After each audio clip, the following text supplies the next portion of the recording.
Chapter 15 I know I am deathless. No doubt I have died myself 10,000 times before. I laugh at what you call dissolution, and I know the amplitude of time. Walt Whitman dreams have many functions. They help to process and integrate the day's events. They provide clues, often in the form of symbols and metaphors, that help solve the problems of everyday life relationships, fears, work, emotions, illnesses, and much more.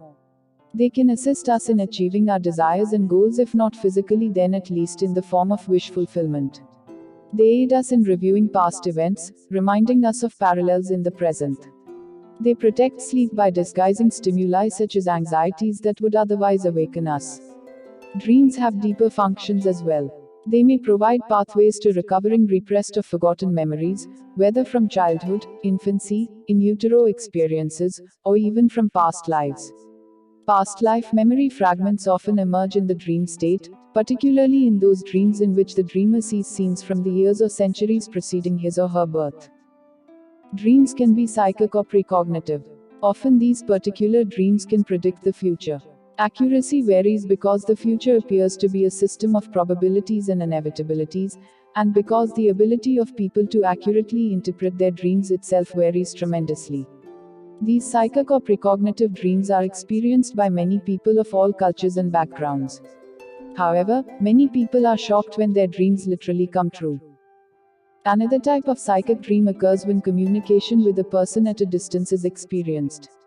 The person may be alive and geographically distant, or the communication may be with the soul or consciousness of someone who has died, such as a relative or dear friend.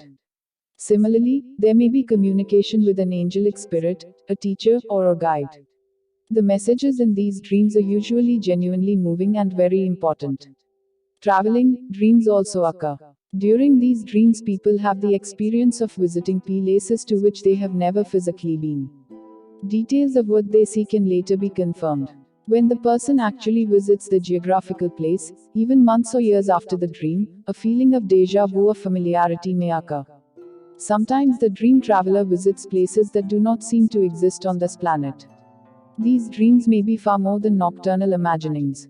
They may be mystical or spiritual experiences, accessed because the usual ego and cognitive barriers are relaxed during sleep and dreaming. Knowledge and wisdom acquired during this type of traveling dream can transform lives. On this day, when night lightened into morning, Elizabeth had one of these dreams. Elizabeth bounced in early for her appointment, eager to tell me about the dream she had during the previous night. She appeared less anxious and more relaxed than I had ever seen her. People at work, she told me, had begun to comment that she looked better, that she was being nicer and more patient, even more so than the old Elizabeth before her mother's death. This was not one of my typical dreams, she stressed. This dream was more alive and real. I still remember all the details, and I usually forget most of my dreams pretty quickly, as you know. I had been encouraging Elizabeth to write down her dreams as soon as she awakened. Keeping a dream journal near your bed and jotting down what you remember of your dreams significantly enhances the memory. Otherwise, the dream content fades rapidly away. Elizabeth had been somewhat lazy about chronicling her dreams, and by the time she came to the office for her appointment, she had usually forgotten most of the details, if not the entire dream. This dream was different, so vivid that the details were etched in her mind. At first, I entered a large room. There were no windows or lamps or overhead lights. But the walls were somehow glowing. They emitted enough light to illuminate the entire room. Were the walls hot? I asked. I don't think so. They gave off light but not heat. I didn't touch the walls though. What else did you notice in the room? I knew it was a library of some sort, but I couldn't see any shelves or any books. In the corner of the room was a statue of the Sphinx. There were two old chairs on either side of this statue, old from an olden time. They were not from modern times. Almost like a throne made out of stone or marble. She was quiet for a moment, her gaze drifting upward and to the left as she remembered the ancient chairs. What do you think a statue of the Sphinx was doing there? I inquired. I don't know. Maybe because the library helped you to understand secrets. I remembered the riddle of the Sphinx. What walks on 4 legs in the morning, 2 legs during the day, and 3 legs at night? Man does. A crawling baby becomes an adult who becomes elderly, needing a cane to walk. Maybe it has something to do with that riddle. Or with riddles in general. It could be, I conceded, my mind drifting back to Oedipus and the first time I had heard about the riddle. Yet there may be other meanings, too, I added. For example, what if the Sphinx somehow provides a clue to the nature of the library, or even to its structure or its location? The dreaming mind could be very complex. I wasn't there long enough to find out, she answered. Are you aware of anything else in the room? Yes, she said immediately. There was a man nearby, dressed in a long, white robe. I guess he was the librarian. He decided who could come into the room and who could not. For some reason, I was allowed in. At this point, my practical mind could not contain itself any longer. What kind of library doesn't have books? I blurted out. That's the strange part, she began to explain. All I had to do was to put my arms out with my palms up, and whatever book I needed began to form right in my hands. In no time, the book was complete. It seemed to come right out of the wall in solid IFY in my hands. What kind of book did you receive? I don't remember exactly. A book about me, about my lifetimes. I was afraid to open it. Afraid of what? I don't know. That there was something bad there, something I would be ashamed of. Did the librarian help you? Not really. He just began to laugh. Then he said, Is a rose ashamed of its thorns? And he laughed some more. Then what happened? He led me out, but I felt that eventually I would understand what he meant and I would come back and not be afraid to read from my book. She grew silent, pensive. Was that the end of the dream? I prodded. No. After leaving the library, I went to a classroom where I was taking a course. There were 15 or 20 other students there. One young man seemed very familiar, like he was my brother. But he wasn't my brother, Charles.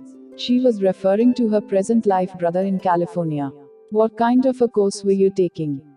I don't know.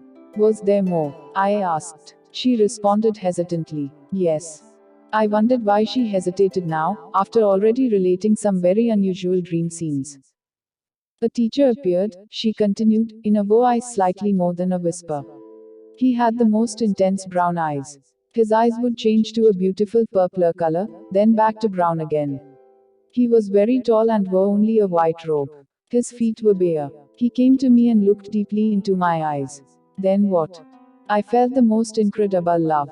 I knew that everything would be alright, that everything I was going through was part of some plan and that the plan was perfect. Did he tell you that? No, he didn't have to. In fact, he didn't say anything. I just felt these things, but somehow they seemed to be coming from him.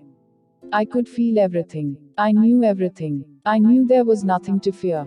Ever. And then he walked away. What else? I felt very light. The last thing I remember is floating in the clouds. I was feeling so loved and so safe. Then I woke up. How do you feel now? I feel okay, but it's fading. I can remember everything about the dream, but the feeling is getting weaker. The traffic driving over here didn't help. Everyday life, interfering again with transcendent experiences. A woman wrote to me, thanking me for writing my first book. The information in the book helped her to understand and accept two dreams she had had, dreams that were more than 2 decades apart. Her letter was destroyed when Hurricane Andrew ripped through my office, but I remember it well. From the time she was a young girl, she knew that she would have a special child named David. She grew older, got married, and had 2 daughters but no son. She reached her mid-30s, and she became more and more concerned. Where was David? In a vivid dream, an angel came to her and said, You can have your son, but he can only stay for 19.5 years. Is that acceptable to you? The woman agreed. A few months later, she became pregnant, and soon David was born.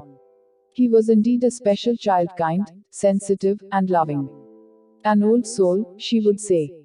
She never told David about her dream in the agreement with the angel.